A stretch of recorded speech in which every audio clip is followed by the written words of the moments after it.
back to my channel. My name is Tyone Patterson and I am the author of the Tamia T. Scott series.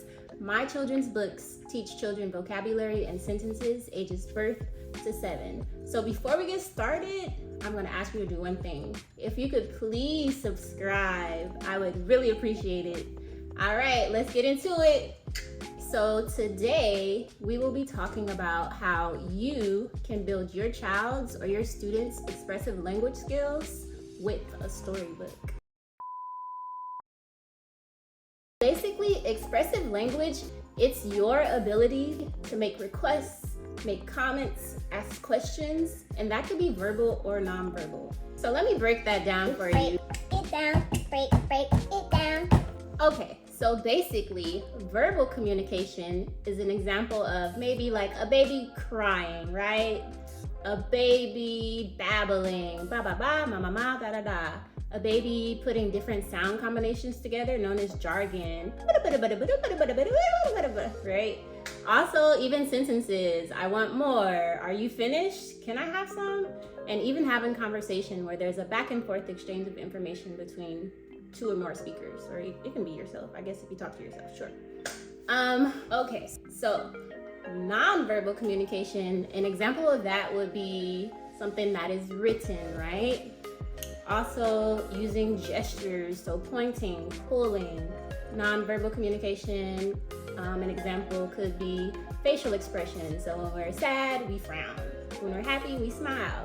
When we're frustrated or angry, our eyebrows tense up, right? Also body language, right? So when we put our head down, we're communicating with you. When we put our hand on our head, we're communicating with you. When we roll our eyes, we're communicating with you. And there's also something called an AAC device, which is an alternative communication device that individuals who are nonverbal use, and they press the buttons on it and it communicates for them. Okay, so before we get into the strategies that you can use to build your child's or your student's expressive language skills with a storybook, I want to highlight some red flags of kids whose expressive language may be delayed or at risk. So kids whose expressive language is delayed or at risk, sometimes they're not saying anything at all. So no words are coming out, no sounds are coming out, right? Sometimes they're only vocalizing or they're only using jargon, right? So just sounds or jargon, which is like random combinations of sounds, like right? Something that you really can't understand. And sometimes with the gestures and the pointing and the pulling, sometimes there's tantrums often as well. And it's very, very common for kids with expressive delays, language delays, for them to have high receptive language. So with that meaning, basically, like they're able to understand your directions, right? So if you tell them to go get their jacket, if you tell them to put on their shoes, to go grab this, to go get that, they're able to do it because they understand what you're saying. And that's typically seen with kids with expressive delays or those that are at risk. But I do want to highlight that sometimes their receptive language and their expressive language can be low. So typically when a child is 18 months, they have about 50 words, okay? And then when they're 2 years old, they start saying 2-word combinations like more please, all done, blue house. And then when they turn 3 and then 4 years old, they start saying 3-word combinations or 3-word utterances or 4-word utterances. So I want more, I see cows, things like that. However, sometimes depending on, again, on the age of the child, let's say for example, if the child is like 2 to 3 years old and they're not saying any words or any sounds or jargon, or they're not using any sentences, then that's definitely concerning and something that needs to be addressed for sure. So once they're like, you know, past like the age of 1 to 18 months and they're still not having, you know, like true words or word combinations, it definitely becomes more concerning, and that's something that should definitely be addressed. And ways to address it, if they're in that, you know, if they're like 3 and under years old, then you can definitely go to your child's pediatrician and request a speech and language evaluation. And this is very common, unfortunately. A lot of times doctors will tell parents, like, you know, oh, you can wait and let's see what happens. It's not important. It's typical for kids to develop language, you know, at random times. We all learn at different rates and pace, which is true, but you know, as a parent, it's important that we advocate for our kids, right? So when you see something and you're concerned about it, you want to address it, right? Especially if you have like the resources, right? So you tell that doctor, like, I'm concerned, I want a speech and language evaluation for my kid, right? And if you can't go through them, then you can always get on good old Google and Google like a speech therapy clinic near you. And there's a lot of people with private practices who would love to take your kids and start treatment, do an evaluation, and start treatment with them. And let's talk about advocating really quick and how important it is, because parents are the first people to notice and observe and like be on the lookout for, or we should be on the lookout for areas of concern, especially when it comes to language. Like I'm noticing they're not using words, they're having tantrums, they're not saying sentences. So parents are like the first responders in a sense. And then after that, it's like, you know, the daycare teachers. And then after that, it's like the doctors and it's the speech therapists. So there's a line of people that are these first responders, and we need to, you know, be more observant and start addressing things sooner instead of waiting, right? Like, why wait? Why wait? Like, we want to help these kids so that they can be able to catch up, you know, or even like be advanced by the time they start school. That way, when they're in school, they're not behind because their peers are already learning how to read, right? And your child is barely learning how to say sounds correctly or say words. You don't want them to be too far behind. So it's definitely important to address speech and languages as early as possible. Advocate, advocate, advocate, advocate, advocate. Also, the regional centers in California, they provide early intervention services for free. So that's a resource as well. Okay, so let's get into the strategies that you can use to build your child's expressive language with the storybook. Okay, so again today I will be using Mima's Garden, and the strategy that I will be using is modeling again, our favorite thing to do, right? We should always model, and asking WH questions. So who, what, where.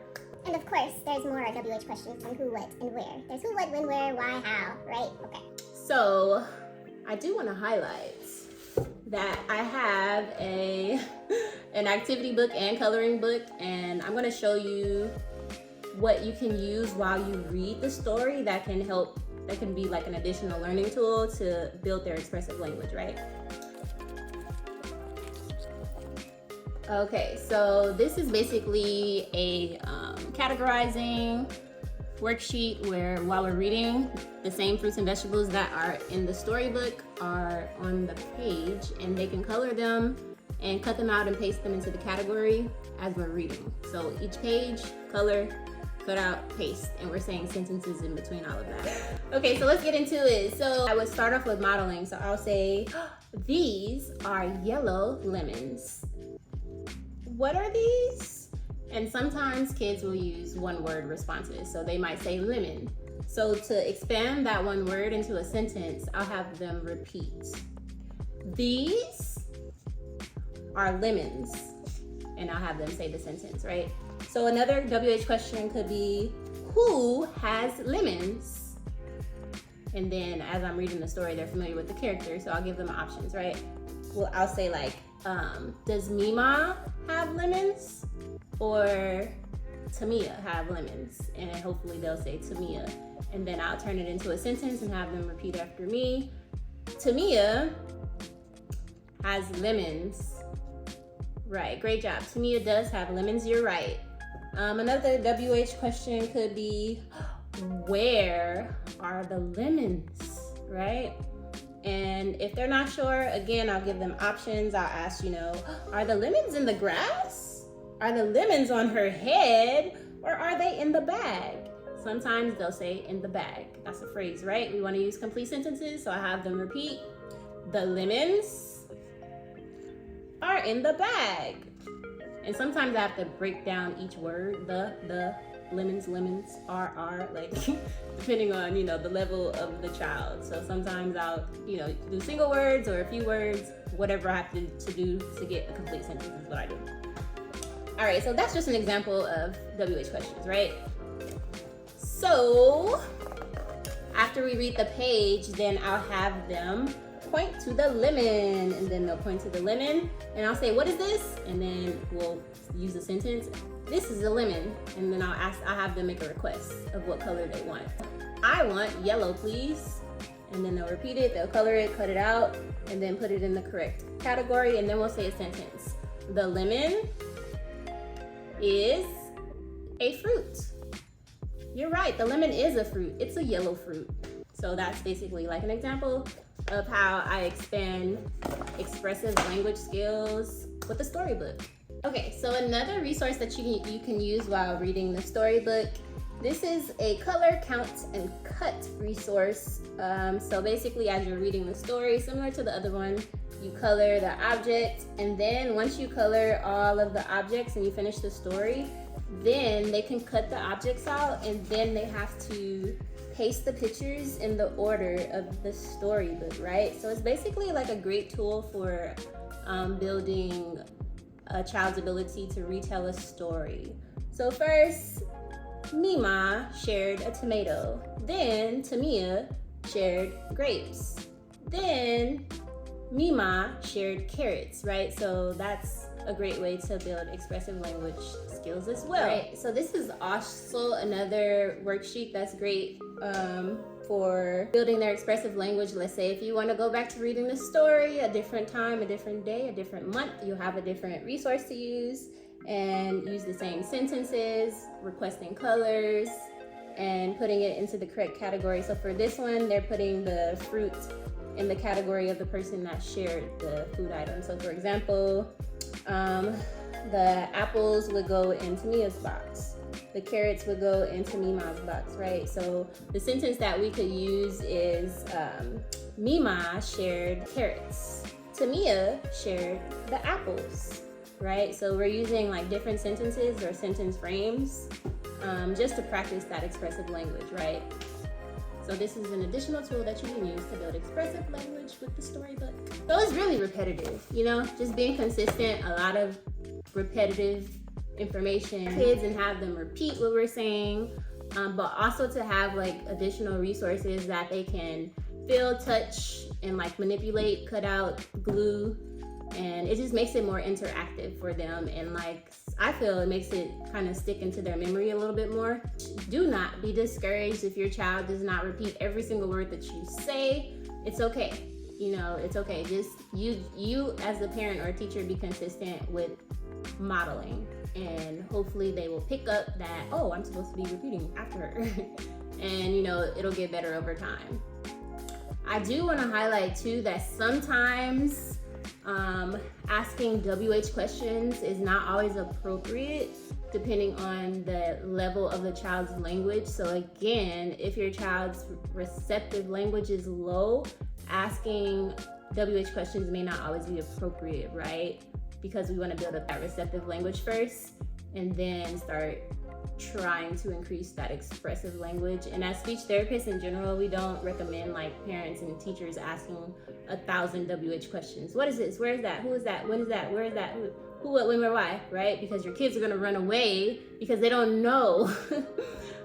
So, you definitely wanna like minimize your WH questions and model more. So you want to put out more information before they can start giving you information, right? And it's okay to ask, questions here and there.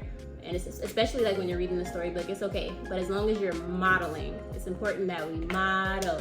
Model, okay? We need to model, right? So your kids won't run away from you.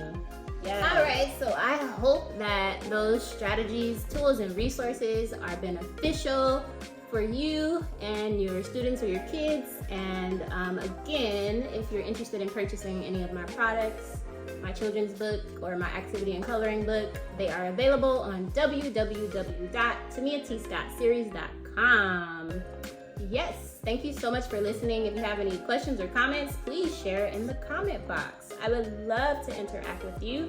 If you're a speech therapist and you want to add some extra information, I'd love that too. So so thank you so much. Bye-bye.